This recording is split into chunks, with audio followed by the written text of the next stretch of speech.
Hello दोस्तों, क्या हाल है। तारीख आज 9 फरवरी, दिन शुक्रवार, हिंदी तिथि अमावस्या। और आइए बात करते हैं आज के मुख्य समाचार में देश भर की तमाम बड़ी खबरों पर नजर डालते हैं। देखिए, एक तो आज वैलेंटाइंस वीक का चॉकलेट डे है। आप सभी को हैप्पी चॉकलेट डे। और आज से ही कुछ व्रत पर्व त्योहार भी शुरू होने जा रहे हैं। एक तो आज 9 तारीख को मौनी अमावस्या है, फिर कल 10 तारीख से गुप्त नवरात्रि शुरू होगी और 14 तारीख को बसंत पंचमी का पर्व भी मनाया जाएगा। माघ महीने के कृष्ण पक्ष की आने वाली अमावस्या जो होती है उसे माघ अमावस्या या मौनी अमावस्या कहा जाता है। इस बार मौनी अमावस्या पर विशेष महासंयोग भी बन रहा है। आज के दिन दोस्तों स्नान दान का विशेष महत्व होता है। आपको भी कुछ न कुछ दान करना चाहिए। और आज के दिन कुछ लोग मौन व्रत भी करते हैं। मौनी अमावस्या पर पितृ दोष से मुक्ति पाने के लिए आपको पितरों के लिए पूजा भी करनी चाहिए। और वहीं कल फिर 10 तारीख से गुप्त नवरात्र शुरू होंगे, धनिष्ठा नक्षत्र और वरियान योग के शुभ संयोग में। और दोस्तों इस नवरात्रि से अयोध्या में भगवान श्री राम के पूजन, श्रृंगार और भोग में भी बदलाव किया गया। 56 भोग में सात्विक आदिवासी भोजन भी शामिल होगा। पुजारियों के लिए ड्रेस कोड भी बदला जाएगा। तो चलिए प्रभु श्री राम का नाम लेते हुए आगे बढ़ते हैं खबरों में। आप भी जय श्री राम नीचे कमेंट बॉक्स में लिख दीजिए और वीडियो को लाइक कर दीजिए श्री राम के लिए। तो देखिए, पहले बड़ी शानदार खबर आ रही है। बैंक लोन महंगे नहीं होंगे, यानी कि आपके लोन की ईएमआई भी नहीं बढ़ेगी। आरबीआई ने एमपीसी की बैठक की, जिसमें लगातार छठी बार ब्याज दरों में कोई बदलाव नहीं किया है। रेपो रेट 6.5% पर बरकरार रखी गई। और वहीं दोस्तों इस बैठक में रिजर्व बैंक ऑफ इंडिया की तरफ से कुछ बड़े फैसले लिए गए। एक तो आरबीआई पॉलिसी में यह बदलाव किया गया कि अब ऑफलाइन भी इस्तेमाल कर सकेंगे डिजिटल करेंसी को। जो रिजर्व बैंक ई-रूपीज लागू करने जा रहा है ना, उसके द्वारा अब ऑफलाइन ट्रांजेक्शन भी किए जा सकेंगे।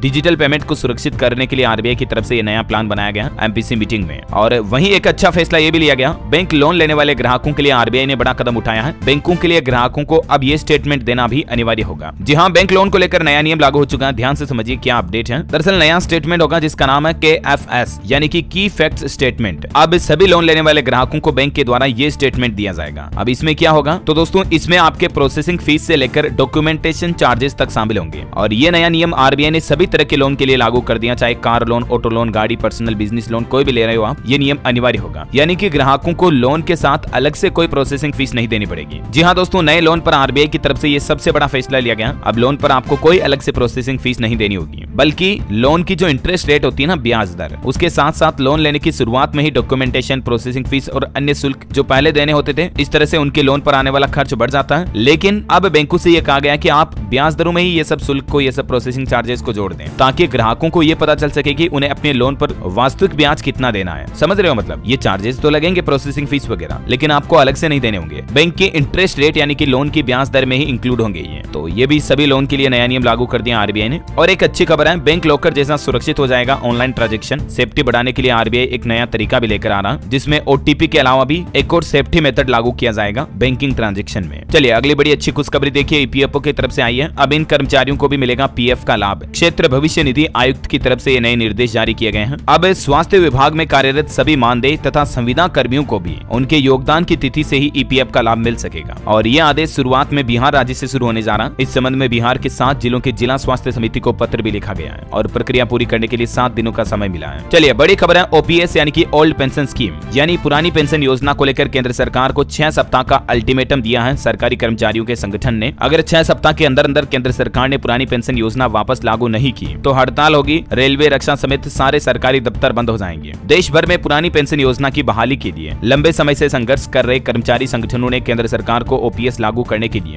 ये 6 सप्ताह का अल्टीमेटम जारी कर दिया है। उसके बाद देश भर में अनिश्चितकालीन हड़ताल शुरू करने की चेतावनी भी दी है। और देखिए आप, मिर्जापुर में भी कर्मचारियों ने पुरानी पेंशन बहाली को लेकर हुंकार भरी। 16 तारीख को राष्ट्रव्यापी हड़ताल का ऐलान भी किया है और भी बकाया डीए-डीआर वगैरह की मांग को लेकर। और वहीं आपको पता होगा आजकल किसान भाई लोग भी वापस दिल्ली चलो अभियान के तहत आंदोलन कर रहे थे। तो फिलहाल एक राहत भरी खबर है, दिल्ली नोएडा बॉर्डर से किसानों को हटा दिया गया। सरकार को 7 दिन का समय दिया किसानों ने। पुलिस कमिश्नर बोले कि मांगों के लिए हाई लेवल कमेटी का गठन किया गया है। बाकी मतलब देख सकते हैं ये तस्वीरें आप, कितनी भीड़ लग गई थी, ट्रैफिक जाम हो गया था, सड़कों पर उतर आए हजारों अन्नदाता। किसानों की दिल्ली कूच के चलते सभी बॉर्डर रोड पर गहमागहमी नजर आई और ट्रैफिक जाम लग गया। चलिए दोस्तों अगली बड़ी खबर देखिए, इंडियन इकोनॉमी यानी कि भारतीय अर्थव्यवस्था पर 59 पेज का श्वेत पत्र लोकसभा में पेश किया गया। देश की वित्त मंत्री निर्मला सीतारमण ने ये पेश करते हुए पुरानी यूपीए सरकार के 15 घोटाले भी गिनाए और साल 2027 तक दुनिया की तीसरी सबसे बड़ी अर्थव्यवस्था भारत को बनाने का दावा भी किया। वित्त मंत्री ने लोकसभा में श्वेत पत्र पेश किया, जिसमें कोयला, 2G स्पेक्ट्रम घोटाले, कॉमनवेल्थ घोटाले का जिक्र किया गया। लिखा कि यूपीए सरकार आर्थिक मैनेजमेंट में फेल रही। और वहीं सरकार ने रेलवे जॉब्स को लेकर भी आंकड़े गिनाए। पिछले 5 सालों में रेलवे ने 3 लाख से भी ज्यादा नौकरियां दी। पारदर्शी एवं व्यवस्थित हुई रोजगार देने की प्रक्रिया। चलिए अगली खबर देखिए दोस्तों, व्हील चेयर में आए मनमोहन सिंह को विदाई देते हुए प्रधानमंत्री नरेंद्र मोदी भावुक हो गए और उनकी तारीफ करते हुए कई बातें कही। उन्होंने कहा कि लोकतंत्र के प्रति मनमोहन सिंह की प्रतिबद्धता प्रेरणादायी है। भारत के पूर्व पीएम की जमकर तारीफ की मोदी ने। डॉक्टर मनमोहन सिंह का योगदान हमेशा याद रखा जाएगा। दरअसल मनमोहन सिंह के समेत 56 राज्यसभा सांसदों को कल विदाई दी गई और इसी विदाई समारोह में भावुक होते हुए पीएम मोदी ने सभी सांसदों के भविष्य के लिए शुभकामनाएं भी दी। और खबर आ रही दोस्तों की आगामी लोकसभा चुनाव में पीएम मोदी को विदेश से भी समर्थन मिलेगा। देश भर में होगी 25 लाख लोगों को फोन करके वोट देने की अपील। दरअसल कई सारे जो हमारे भारतीय लोग विदेशों में रहते हैं उन्हें भी सरकार भारत में लाकर वोट दिलाने की इस बार प्लानिंग कर रही है। और खबर है आचार संहिता लागू होने से पहले शुरू होगी जीपीएस आधारित टोल प्रणाली। केंद्रीय परिवहन मंत्री नितिन गडकरी की तरफ से जानकारी दी गई। मैंने आपको बताया था ना कि सरकार टोल टैक्स वसूलने का नया सिस्टम लागू करने जा रही है, जीपीएस टेक्नोलॉजी पर आधारित। और इसमें आपकी गाड़ी मतलब जितनी रोड पर हाईवे पर चलेगी उतना ही टोल टैक्स देना पड़ेगा। चलिए दोस्तों अगली खबर देखिए। भारत से पंगा लेने के बाद मालदीव बहुत ज्यादा कर्ज में आ गया और कर्ज के बोझ तले दबे मालदीव को IMF यानी कि अंतर्राष्ट्रीय मुद्रा कोष की तरफ से भी चेतावनी जारी की गई। कहा गया कि मालदीव देश का भविष्य और बड़ा आर्थिक संकट में गहरा सकता है। और वहीं मालदीव में हमारे भारतीय सैनिकों को निकालने पर भी अपडेट आ रहा कि भारतीय सैनिकों की जगह टेक्निकल स्टाफ लेगा मालदीव में। विदेश मंत्रालय ने कहा कि तीसरे दौर की बातचीत जल्द ही पूरी होगी। चलिए दोस्तों खबर है गौतम अडानी दुनिया के 12वें सबसे अमीर व्यक्ति बने। $100 बिलियन क्लब में इनकी वापसी हुई है। बिलियनर्स की लिस्ट में 12वें नंबर पर पहुंच चुके हैं। मुकेश अंबानी दुनिया के 11वें सबसे अमीर हैं। ये कुछ टॉप 10 अमीरों की लिस्ट भी आप देख सकते हैं। और खबर है गुरु श्रील प्रभुपाद की 150वीं जयंती पर राजधानी दिल्ली के भारत मंडपम में कार्यक्रम का आयोजन हुआ। पीएम मोदी बोले कि भव्य राम मंदिर का सपना पूरा हुआ। युवा स्पिरिचुअलिटी और स्टार्टअप एक साथ में देख रहे हैं। और वहीं देखिए संसद में भी पीएम मोदी बोले कि प्रार्थना करता हूं कांग्रेस 40 सीटें बचा ले। कहा कि कमांडर नहीं है तो खड़गे जी खुलकर बोल रहे हैं युवराज का स्टार्टअप लॉन्च ही नहीं हो रहा है। आजकल लोकसभा चुनाव से पहले काफी पक्ष विपक्ष के तंज कसे जा रहे हैं एक दूसरे की राजनीतिक पार्टियों पर। और वहीं पीएम मोदी 16 तारीख से हरियाणा से लोकसभा चुनाव प्रचार का आगाज करेंगे। 16 तारीख को रेवाड़ी में एम्स का शिलान्यास भी करेंगे। 2014 में भी रेवाड़ी से ही उन्होंने कैंपेन की शुरुआत की थी, शायद इसीलिए पीएम मोदी सबसे पहले चुनावी रैली को यहाँ लकी मानते हैं। इस बार भी यहीं से शुरू करेंगे। और इससे पहले पीएम मोदी ने देश को एक बड़ा तोहफा ये भी दिया। देखिए राजस्थान समेत 6 राज्यों की चांदी हुई। मोदी कैबिनेट में 12,343 करोड़ की रेल परियोजनाओं को मंजूरी मिल चुकी है। 3 और बड़े फैसले भी लिए गए। पीएम मोदी की कैबिनेट बैठक हुई ये लोकसभा चुनाव की तैयारियों से पहले और इस दौरान रेलवे, मोबाइल सर्विस, स्पेक्ट्रम समेत कई क्षेत्रों के बड़े बड़े फैसले लिए गए। 6 तो रेल परियोजनाओं को कैबिनेट की मंजूरी मिली है। और ये रेल परियोजनाएं किन किन राज्यों में डेवलप होगी देख सकते हैं आप। राजस्थान, असम, तेलंगाना, गुजरात, आंध्र प्रदेश और नागालैंड के 18 जिलों में इन योजनाओं के तहत लगभग देश भर में 1020 किलोमीटर का रेलवे ट्रैक बनाया जाएगा। और वहीं स्पेक्ट्रम वगैरह को लेकर भी फैसला लिया गया, आगे बताऊंगा मैं आपको। फिलहाल देखिए अगली खबर। टाटा कंपनी ने लॉन्च की देश की पहली ऑटोमेटिक सीएनजी कार। कीमत इसकी लगभग 8 लाख रुपए रहेगी शुरुआती कीमत। टाटा टियागो मॉडल लॉन्च किया। ये सीएनजी में 28 किलोमीटर का माइलेज मिलेगा। चलिए दोस्तों बैंकिंग न्यूज से खबर है। इंडसइंड बैंक में एफडी पर अब आपको ज्यादा ब्याज मिलेगा। बैंक की तरफ से फिक्स डिपॉजिट की ब्याज दरों में बदलाव किया गया। अब 8.25% तक सालाना रिटर्न मिलेगा। अलग अलग दिनों के लिए ये नए एफडी रेट्स क्या होंगे जानकारी आप देख सकते हैं स्क्रीन पर। और वहीं देखिए बड़ी खबर उत्तराखंड के हल्द्वानी में अवैध मदरसे को बुलडोजर से गिराया गया तो उसमें काफी विरोध खड़ा हो गया। विरोध में पथराव और आगजनी भी हुई। एसडीएम और पुलिस वाले भी कई घायल हो गए। इलाके में कर्फ्यू लगा दिया गया पूरा। हालांकि सरकार का कहना है कि कोर्ट के आदेश के बाद ये अतिक्रमण हटाया गया। मुख्यमंत्री पुष्कर सिंह धामी खुद बोले। और हल्द्वानी में ये बवाल मचने के बाद देहरादून में मुख्यमंत्री ने आपातकालीन बैठक भी बुलाई। शहर भर में कर्फ्यू लग चुका है। देखते ही गोली मारने का आदेश भी जारी कर दिया है जिला प्रशासन ने। चलिए दोस्तों अगली खबर देखिए। आरबीआई की जो एमपीसी बैठक हुई उसमें आरबीआई ने यह भी बताया कि पेटीएम पर एक्शन क्यों लिया गया। आरबीआई का कहना कि हमने कंपनी को वक्त दिया था सुधारने के लिए लेकिन कंपनी ने कोई सुधार नहीं किया और जो परेशान यूजर्स हैं उनको भी जवाब देंगे। आरबीआई का कहना कि अगले 1 सप्ताह में सभी सवाल जवाब जारी करेंगे। ऐसा चलिए खबर है। बिहार के मुख्यमंत्री नीतीश कुमार पटना लौटे। फ्लोर टेस्ट पर बोले कि चिंता मत करिए सरकार में सब कुछ ठीक ठाक है। और बाकी इससे पहले आपको बता होगा दिल्ली में पीएम मोदी अमित शाह से मिलने गए थे वो। अच्छा खबर देखिए। राजधानी दिल्ली में विश्व पुस्तक मेले 2024 का आयोजन हो चुका है। 9 दिन तक पाठक उठा सकेंगे लुत्फ। बहुभाषी भारत एक जीवंत परंपरा, इस बार की थीम ये रखी गई है बुक फेयर की। कल 10 फरवरी से ये पुस्तक मेले का आयोजन शुरू हो जाएगा जो 18 फरवरी तक चलेगा। अच्छा इस बार पुस्तक मेले में युवाओं के लिए एक अच्छी खबर ये है दोस्तों की मुफ्त में किताबें डाउनलोड कर सकेंगे। बुक फेयर में नेशनल डिजिटल लाइब्रेरी भी लॉन्च की जाएगी 10 तारीख को, जिसमें आप अपने मोबाइल पर ही डिजिटली ई बुक्स पढ़ पाएंगे, है ना। और चलिए दोस्तों अगला अपडेट देखिए। म्यांमार में जो अभी हिंसा चल रही है इस बीच सरकार ने फैसला लिया है। भारत म्यांमार के बीच बॉर्डर को सील कर दिया और लोगों की आवाजाही भी बंद कर दी है। सरकार का कहना कि घुसपैठ को रोकने के लिए गृह मंत्री अमित शाह ने यह बड़ा फैसला लिया।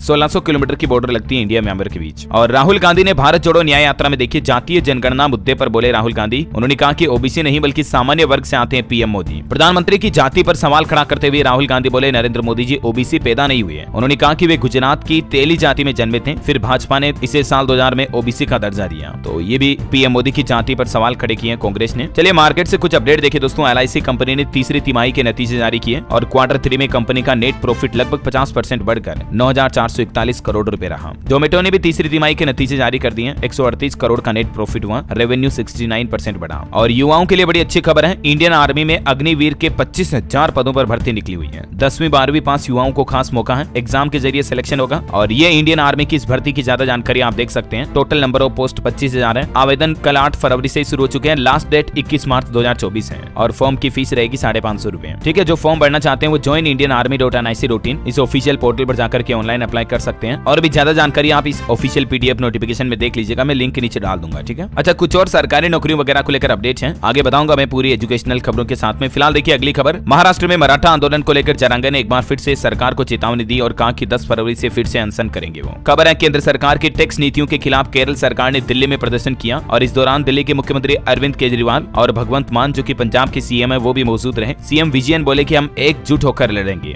विपक्ष पूरा एक साथ खड़ा हो गया भाजपा से लड़ने के लिए। मतलब इधर दिल्ली की आम आदमी पार्टी बोली कि ईडी का जल बोर्ड घोटाले का दावा झूठा है, मानहानि का केस करेंगे क्योंकि छापेमारी में न तो सबूत मिले न ही 1 रुपया भी। और वही खबर है दोस्तों, स्विट्जरलैंड के फ्रेंडशिप एम्बेसडर बने नीरज चोपड़ा। जंग फ्राउजोक में मशहूर आइस पैलेस में लगाई गई उनकी पट्टी का चैंपियंस बोले कि सपने में भी नहीं सोचा था ये सम्मान मिलेगा उन्हें। और खबर है दोस्तों, आज 9 फरवरी को छत्तीसगढ़ राज्य सरकार अपना बजट पेश करेगी। इस बजट में चौड़ी सड़कें, नए ओवरब्रिज, तहसील भवन समेत शहरों को संवारने के लिए छत्तीसगढ़ की विष्णुदेव साय सरकार कई बड़े फैसले ले सकती है। देखते हैं बजट के क्या अपडेट आते हैं, मैं आपको बता दूंगा। और कल वैसे आपको बताऊंगा राजस्थान राज्य का बजट भी आ गया था, उसके भी कुछ हाइलाइट्स मैं आपको आगे बताऊंगा। फिलहाल देखिए अगली खबर, तमिलनाडु में प्रतिष्ठानों और दुकानों पर तमिल भाषा में अब आपको बोर्ड लिखे हुए दिखेंगे। अपील के बाद प्रक्रिया शुरू हुई। तमिलनाडु राज्य सरकार ने पूरे राज्य में यह आदेश जारी कर दिया, दुकानों पर अब अंग्रेजी के साथ साथ तमिल भाषा में भी शाइन बोर्ड पर नाम वगैरह लिखे होंगे। और वही खबर है, बिहार के इन 6 शहरों में चलेगी चमचमाती इलेक्ट्रिक बसें। और वहीं भागलपुर में एक नए चार्जिंग स्टेशन का निर्माण काम भी जल्दी शुरू होगा। और बाकी बिहार के कौन कौन से जिलों में ये इलेक्ट्रिक बसें चलाई जाएगी देख सकते हैं आप। भागलपुर, पटना, गया, मुजफ्फरपुर, दरभंगा और पूर्णिया में 400 इलेक्ट्रिक बसों को चलाने की योजना तैयार कर ली है बिहार सरकार ने। बताया जा रहा है कि अप्रैल महीने से ही केंद्र सरकार की ओर से राज्य को इलेक्ट्रिक बसें भी दी जाने लगेगी। और वही खबर है दोस्तों, कल राजधानी दिल्ली में एक मेट्रो स्टेशन पर बड़ा हादसा हो गया। गोकुलपुरी मेट्रो स्टेशन पर एक स्लेब का हिस्सा हटाया गया जिसमें एक व्यक्ति की मलबे में दबकर जान चली गई। मृतक के परिवारजनों को 15 लाख रुपए का मुआवजा देने की भी घोषणा की है दिल्ली सरकार ने। और इस संबंध में कार्रवाई करते हुए 2 डीएमसी अधिकारियों को भी निलंबित किया गया। और मध्य प्रदेश के हरदा में 2 दिन पहले पटाखा फैक्ट्री में जो एक हादसा हुआ था जिसमें लगभग 12 लोगों की मौत हो गई थी, उसके बाद अब देखिए एमपी सरकार ने एक्शन लेते हुए वहां के 12 पटाखा फैक्ट्रियों को भी सील कर दिया क्योंकि ये सरकार द्वारा जारी निर्देशों का पालन नहीं कर रही थी। चलिए बड़ी अच्छी खबर है, पंजाब के स्कूलों में अब केले की जगह मौसमी फल मिलेंगे। मिड डे मील के मेन्यू में बदलाव किया गया, मतलब सीजनेबल फल मिलेंगे। अभी क्या चल रहा है सीजन फलों का, वो फल दिए जाएंगे। इससे लगभग 18.5 लाख स्टूडेंट्स को फायदा मिलेगा और इसकी शुरुआत 12 फरवरी से हो जाएगी। और बड़ी खबर है दोस्तों, इस राज्य में हुक्के बार पर लगा प्रतिबंध, अब बार, रेस्तरां, होटल में नहीं उड़ा सकेंगे धुआं। दरअसल कर्नाटक राज्य सरकार की तरफ से यह बड़ा फैसला लिया गया, पूरे राज्य में हुक्का बार पर बैन लगा दिया। किसी भी होटल, रेस्तरां, बार वगैरह में हुक्का पीना अब धूम्रपान के लिए इस्तेमाल नहीं किया जा सकेगा। इस संबंध में सरकार की तरफ से निर्देश भी जारी कर दिया है। और खबर देखिए, राजस्थान सरकार ने 10 दिन के लिए तबादलों से लगी रोक हटा दी है, मतलब ट्रांसफर हो सकेंगे सरकारी कर्मचारियों के।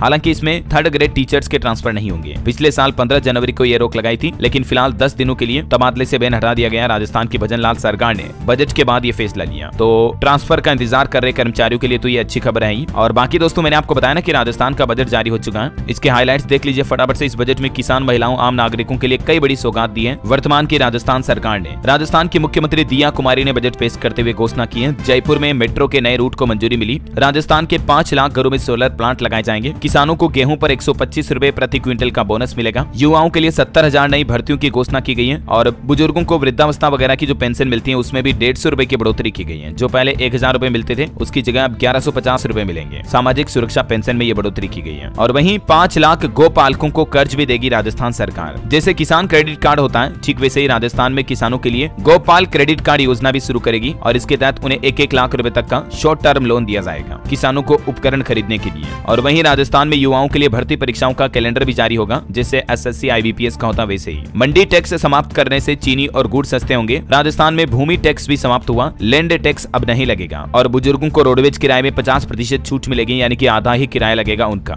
बेटी पैदा होने पर 1 लाख रुपए का सेविंग बॉन्ड भी मिलेगा गरीब महिलाओं को। और सोलर पैनल लगाए जाएंगे जिससे लगभग 300 यूनिट तक बिजली फ्री मिलेगी। राजस्थान में लगभग 5 लाख परिवारों को इस योजना से हर महीने फ्री बिजली का फायदा मिलेगा। ये राजस्थान राज्य का अब तक का सबसे बड़ा अनुपूरक बजट रहा, जिसमें महिलाओं, बच्चों समेत सभी क्षेत्र के लोगों के लिए कई बड़े ऐलान हुए हैं। ये तो मैंने आपको शॉर्ट में हाइलाइट्स बता दिए फटाफट से। अगर आप डिटेल में जानकारी जानना चाहते हैं तो इसके लिए मैंने एक अलग से वीडियो डाल रखा है। अगर आप राजस्थान राज्य से हैं तो ये वीडियो जरूर देख लीजिएगा, नहीं देखा तो। राजस्थान में पहली बार सरकार ने 10 बड़े ऐलान क्या क्या किए बजट में, ठीक है ना। चलिए आगे बढ़ते हैं खबरों में। देखिए, भारत और फ्रांस की नौसेना के बीच 17वीं स्टाफ की बातचीत हुई। समुद्री सुरक्षा और प्रशिक्षण को लेकर चर्चा हुई। और खबर है सरकार ने आंकड़े जारी करते हुए बताया कि पेट्रोल में एथेनॉल मिश्रण से सरकार ने 24,000 करोड़ रुपए बचाए और गन्ना किसानों को भी इससे फायदा मिलेगा। केंद्रीय मंत्री ने लोकसभा में इस बात की जानकारी दी। और वहीं देखिए पीएम मोदी ने श्रील प्रभुपाद की 150वीं जयंती के मौके पर एक स्मारक डाक टिकट और सिक्का भी जारी किया। चलिए अगली बड़ी एक घातक रिपोर्ट सामने आ रही है दोस्तों। देखिए सिगरेट का जो बट होता है ना, पिछला सिगरेट खत्म होने के बाद जो उसे वेस्टेज में फेंक देते हैं, सिर्फ उससे हर साल 3.5 लाख टन कचरा इकट्ठा हो रहा है, जिसे नदियों में बहा दिया जाता है और उससे समुद्र भी दूषित हो रहे हैं, क्योंकि इनमें कई तरह के घातक केमिकल्स भी लगे होते हैं। और ये गैर बायोडिग्रेडेबल कूड़े का एक अनुमान है कि करीब दुनिया भर में वैश्विक स्तर पर फेंके गए 40% सिगरेट बट्स जो हैं वो नदियों और समुद्रों में मिल रहे हैं, जो कि मछली, पक्षी, व्हेल समेत कई समुद्री प्रजातियों को गंभीर नुकसान भी पहुंचाते हैं। अब जरा सोचिए एक छोटी सी सिगरेट बड़े लेवल पर कितना बड़ा इंपैक्ट डालती है। वो कहते हैं ना, बूंद बूंद से घड़ा भरता है। हर साल इधर उधर जो रोडों पर भी सिगरेट के बट्स फेंक दिए जाते हैं, वो भी बारिश में बहाकर एटलीस्ट नदियों में पहुंच जाते हैं और वहां से समुद्र तक। बाकी आप समझ सकते हैं, इसलिए जीवन में सिगरेट नहीं पीनी चाहिए। बहरहाल दोस्तों खबरों में आगे बढ़े और कुछ और महत्वपूर्ण और काम की इन्फॉर्मेशन न्यूज अभी देखेंगे, लेकिन इससे पहले आज के मौसम समाचार पर नजर डाल लेते हैं। देखिए पहाड़ी राज्यों पर बर्फबारी जारी है, जिसके चलते शीतलहर का डबल अटैक देखा जा रहा है। राजधानी दिल्ली में ठिठुरन वाली ठंड वापस शुरू हो गई। हालांकि अभी भी कई राज्यों में मौसम विभाग ने बारिश की चेतावनी जारी कर रखी है। राजस्थान समेत 4 राज्यों में कड़ाके की ठंड पड़ेगी वापस। हरियाणा के करनाल में तापमान 4 डिग्री तक पहुंच चुका है। एमपी यूपी में भी 3 दिन सर्दी का माहौल रहेगा, फिर बारिश भी होगी वापस। मध्य प्रदेश में 3 दिन ठंड रहेगी, उसके बाद फिर बूंदाबांदी की चेतावनी भी है। पंजाब हरियाणा में भी कोल्ड वेव का अलर्ट जारी किया। अगले 24 घंटे शीतलहर से बचने की चेतावनी है। स्काई मेड वेदर की रिपोर्ट के मुताबिक अगले 24 घंटों के दौरान मौसम की संभावित गतिविधियां क्या रह सकती हैं, जिसकी जानकारी भी आप देख सकते हैं। और वहीं दोस्तों सराफा बाजार पर नजर डालें तो आज के सोने चांदी के भाव में देखिए सोने में 70 रुपए की गिरावट आई, चांदी में कोई बदलाव नहीं हुआ। दिल्ली सराफा बाजार में सोने का दाम 70 रुपए कम होकर 63,300 रुपए प्रति 10 ग्राम चल रहा, जबकि चांदी 74,600 प्रति किलोग्राम पर स्थिर रही। ओके, और चलिए आगे बढ़ते हैं खबरों में। देखिए दूर संचार सेवाओं के लिए स्पेक्ट्रम नीलामी पर भी केंद्रीय कैबिनेट की मुहर लग चुकी है और जल्द ही आपको भारत में 5G के साथ साथ 6G डेवलपमेंट भी देखने को मिलेगा। मैंने आपको बताया था ना शुरुआत में कि पीएम मोदी की कैबिनेट बैठक हुई, जिसमें PMMKSY योजना, स्पेक्ट्रम नीलामी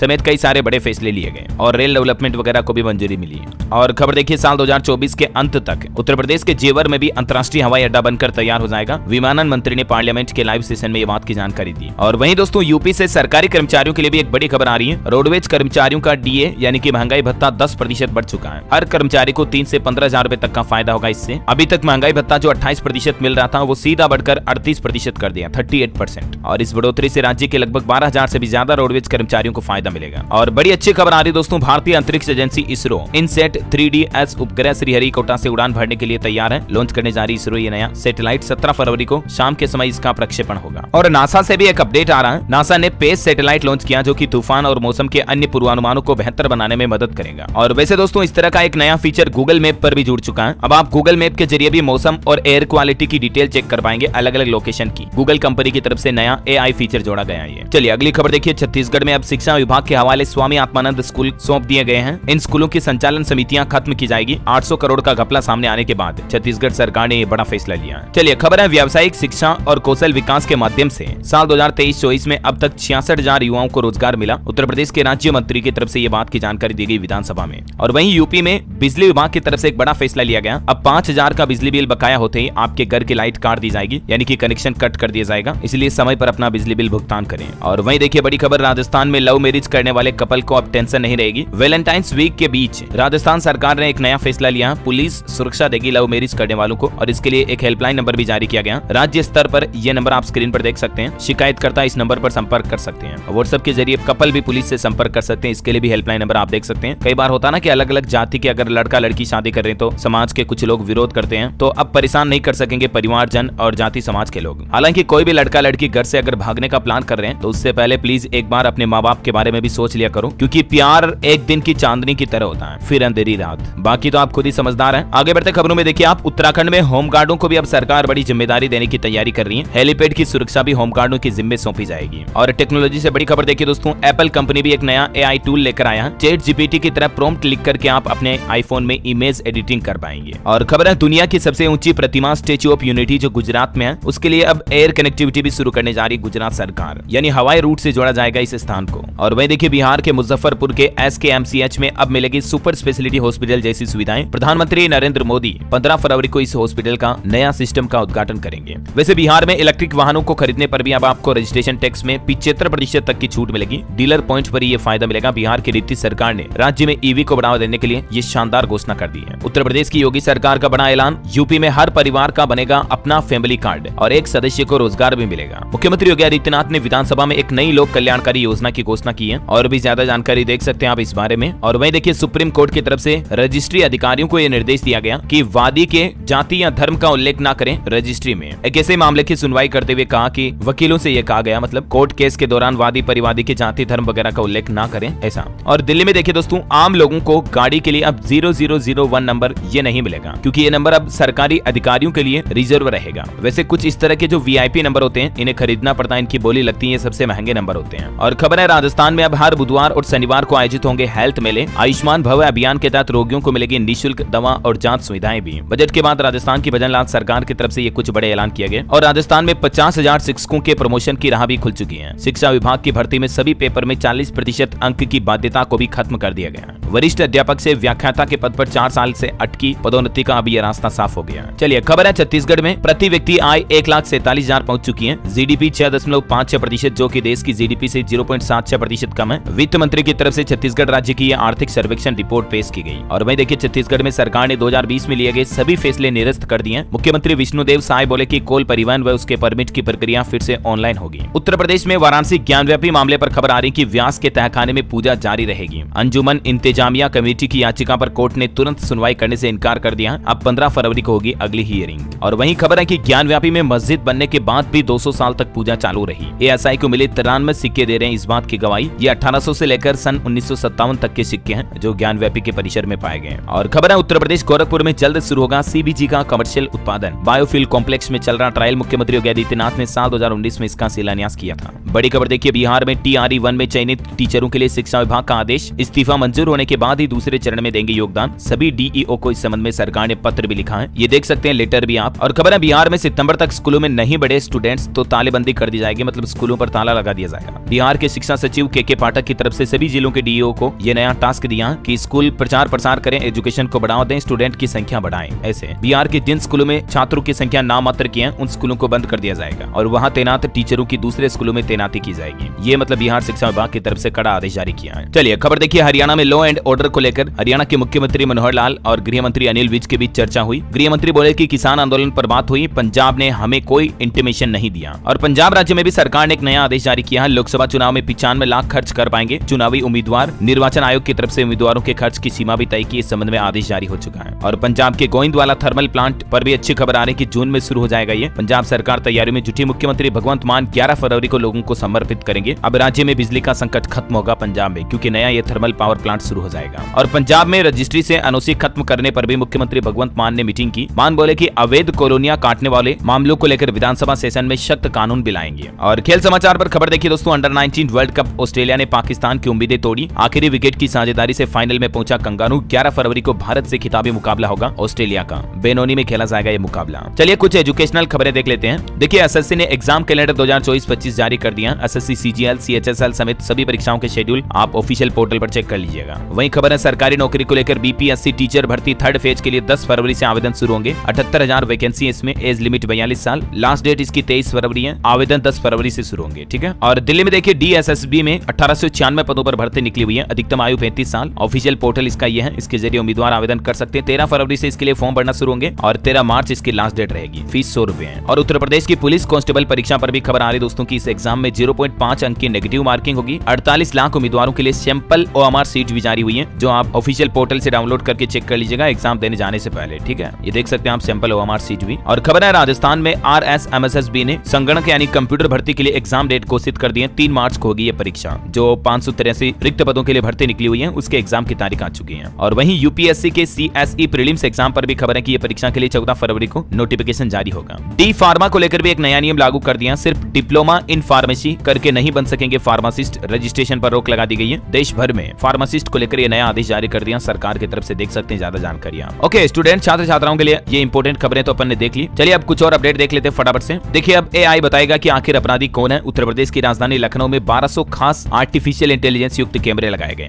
मध्य प्रदेश के किसानों के लिए अच्छी खबर है, किसानों को फसल वगैरह की सब जानकारी भी मिल जाएगी और कोई कंप्लेन भी है तो भी MP किसान ऐप के माध्यम से किसान भाई लोग दर्ज करा पाएंगे। और मध्य प्रदेश में व्यापारी भी अब पोर्टल पर कर सकेंगे अधिकारियों की ज्यादतियों की शिकायत। केंद्रीय मंत्री की तरफ से एक नया पोर्टल शुरू करने की भी घोषणा की है। चलिए खबर है, यूनिवर्सिटी के छात्रों ने किया नया इनोवेशन, अब ई व्हीकल को बिना केबल के भी चार्ज कर सकेंगे। गुजरात में पारुल यूनिवर्सिटी के छात्रों ने यह नया आविष्कार किया, इलेक्ट्रिक व्हीकल भी वायरलेस चार्ज हो पाएंगे, मतलब जैसे मोबाइल फोन होते हैं ना आजकल के वैसे ही। और वहीं दोस्तों हमारे पड़ोसी देश पाकिस्तान में आपको पता होगा कल चुनाव हुए, उनकी सीटों के अब तक के नतीजे हैं। 138 सीटों के रुझान में इमरान समर्थक 80 पर आगे चल रहे हैं। और खबर देखिए आप, कोरोना पॉजिटिव हुए मिचेल मार्श क्रिकेटर फिर भी वेस्ट इंडीज के खिलाफ पहला T20 खेलेंगे। कैमरन ग्रीन ने संक्रमित होकर खेला था वनडे। और बॉलीवुड से खबर देखिए, कॉमेडियन कपिल शर्मा पहुंचे ईडी के पास, कार डिजाइनर दिलीप छाबड़िया के खिलाफ धोखाधड़ी का आरोप लगाया उन्होंने। और खबर है, उत्तराखंड विधानसभा में जो UCC बिल पास हुआ उसके बाद मुख्यमंत्री बोले कि लिव इन में रहने के लिए रजिस्ट्रेशन जरूरी होगा, ऐसा नहीं करने पर 6 महीने की सजा होगी। और लिव इन में जन्मे बच्चों को भी कानूनी अधिकार मिलेगा। ब्रेकअप करने पर लड़की मांग सकेगी मेंटेनेंस, बिना रजिस्ट्रेशन अगर लिव इन में साथ रहे तो